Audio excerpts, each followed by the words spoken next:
Olá e bem-vindos ao curso de Redes de Computadores 1. Meu nome é Célio e esse é o primeiro vídeo curto sobre esse capítulo 1 do livro de Redes de Computadores e a Internet, dos autores Kurosu e Ross, da editora Pearson.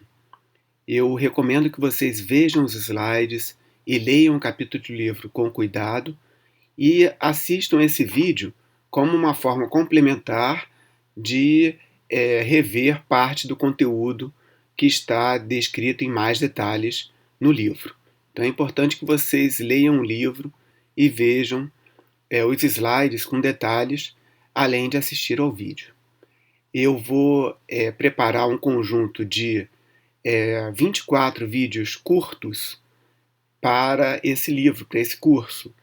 E cada vídeo curto, ele fala de uma seção do livro. Então, este vídeo é sobre a seção 1.1 do capítulo 1 do livro. Nesse livro, nesse curso, a gente vai estar discutindo sobre redes de computadores em geral, é um curso introdutório, e a internet vai ser usada como exemplo em grande parte do livro, por ser a rede mais significativa, amplamente implementada no mundo e usada.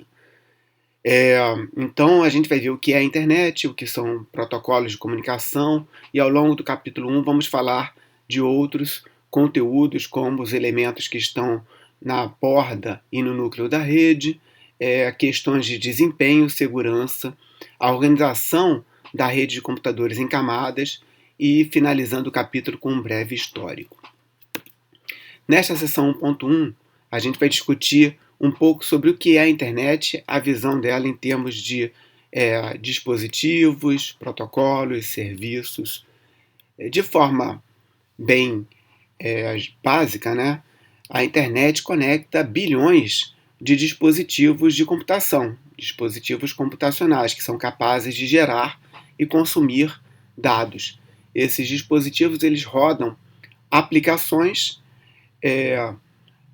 Boa parte dessas aplicações roda em sistemas finais, né?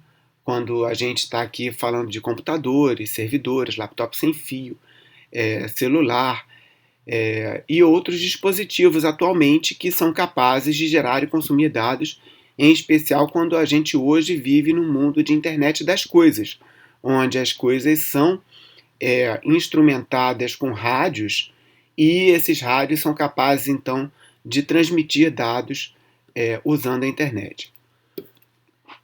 Eles transmitem esses dados através de vários tipos de enlaces de comunicação e lá no capítulo 6, em redes 2, a gente vai ver eles com detalhes, mas é importante que vocês saibam que cada tipo de enlace de comunicação, de canal de comunicação, ele tem características diferentes de largura de banda, ou seja, a capacidade dele de transportar bits por segundo, mas também de atraso. Por exemplo, um enlace de satélite ele tem naturalmente um atraso longo, porque o dado tem que trafegar aqui da Terra até um satélite e voltar, né?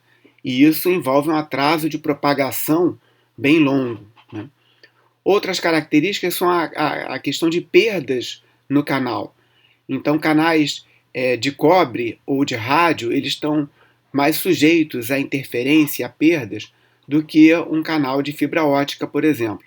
Então, enlaces de fibra, eles tendem a ter menos perda, porque eles são bastante imunes à interferência eletromagnética externa, né? Então, o que é importante aqui de vocês gravarem nesse momento é que cada canal de comunicação ele tem características diferentes de atraso, de largura de banda e de perda, né? E também de estar sujeito ou não a interferências. Um elemento muito importante na internet, em redes de computadores, são esses elementos comutadores ou roteadores que estão no núcleo da rede e que possibilitam o encaminhamento de pacotes de um nó de origem, um servidor, por exemplo, até um cliente que requisita um conteúdo em uma outra rede. Aqui nessa figura a gente já vê também algumas características da internet, onde a gente vê uma organização da rede como um todo, né, da rede da internet, em redes institucionais, redes domésticas, redes móveis e algumas redes especiais que são as redes dos provedores de serviços da internet, né? Então, redes de provedores regionais e de provedores globais. A internet conecta hoje em dia muitos dispositivos. Como eu falei, a internet das coisas está cada vez mais disseminada e a gente tem a cada dia novos dispositivos que estão conectados à internet. Então, aqui um exemplo de um quadro de imagens, né, quadro de fotos IP, onde você tira a foto no seu celular e já envia para o seu porta-retratos digital. Uma torradeira conectada à internet, que ela já não apenas gera, né, assa o pão, mas também imprime no pão qual é a previsão do tempo, se é sol, se está nublado, né? Aqui um pequeno dispositivo, esse pequenininho aqui que está conectado aos fios, é um pequeno servidor web, né? Então você pode ter aqui páginas HTTP rodando dentro dele e ele então se comunicando e servindo outros clientes, e com isso você pode botar servidores web em dispositivos bem pequenos, né? E aqui um exemplo de telefones conectados à internet, provendo serviços de voz sobre IP, que já está bastante difundido também, né? E vários outros dispositivos legais que hoje em dia têm a capacidade de se conectar à internet. Do ponto de vista dos elementos básicos, os sistemas finais e os roteadores, eles rodam protocolos de comunicação que controlam a transmissão e recepção de mensagens. Alguns exemplos famosos que vocês certamente já conhecem, já ouviram falar, o TCP, o IP, o HTTP, que é usado para navegar na internet, o Skype, como um protocolo proprietário para comunicação de voz sobre IP, o protocolo Ethernet, que é um protocolo de nível 2, que controla a comunicação no nível de enlace. A internet ela pode ser classificada como uma rede de redes, como eu disse, né? Uma rede, então, que conecta uma rede de um ISP global com um ISP regional e que conecta, então, as redes domésticas, institucionais e móveis, né? Ela é uma rede vagamente hierárquica, ou seja, na prática existe essa classificação de redes institucionais, redes regionais, mas nada impede que uma rede doméstica tenha mais de um acesso à internet por mais de um provedor. Seja ele um provedor com fio, né, conectado por enlace com fio, como por exemplo um provedor a cabo ou um provedor DSL, como também um provedor sem fio, por exemplo um provedor 3G, 4G, né? Então a gente pode estar conectado à internet por um ISP através do cabo e por outro ISP através de uma rede móvel, né? Então não existe nenhuma norma ou restrição que obrigue como que uma rede institucional, uma rede doméstica, ou mesmo que os ISPs regionais e globais devam se comunicar. Eles têm a liberdade, por exemplo, aqui eu tenho dois ISPs, um global e um regional, conectados por dois enlaces, né? Talvez por questões de redundância, talvez por questões de tráfego, né, de volume de tráfego, eles tenham escolhido se conectar por mais de um enlace.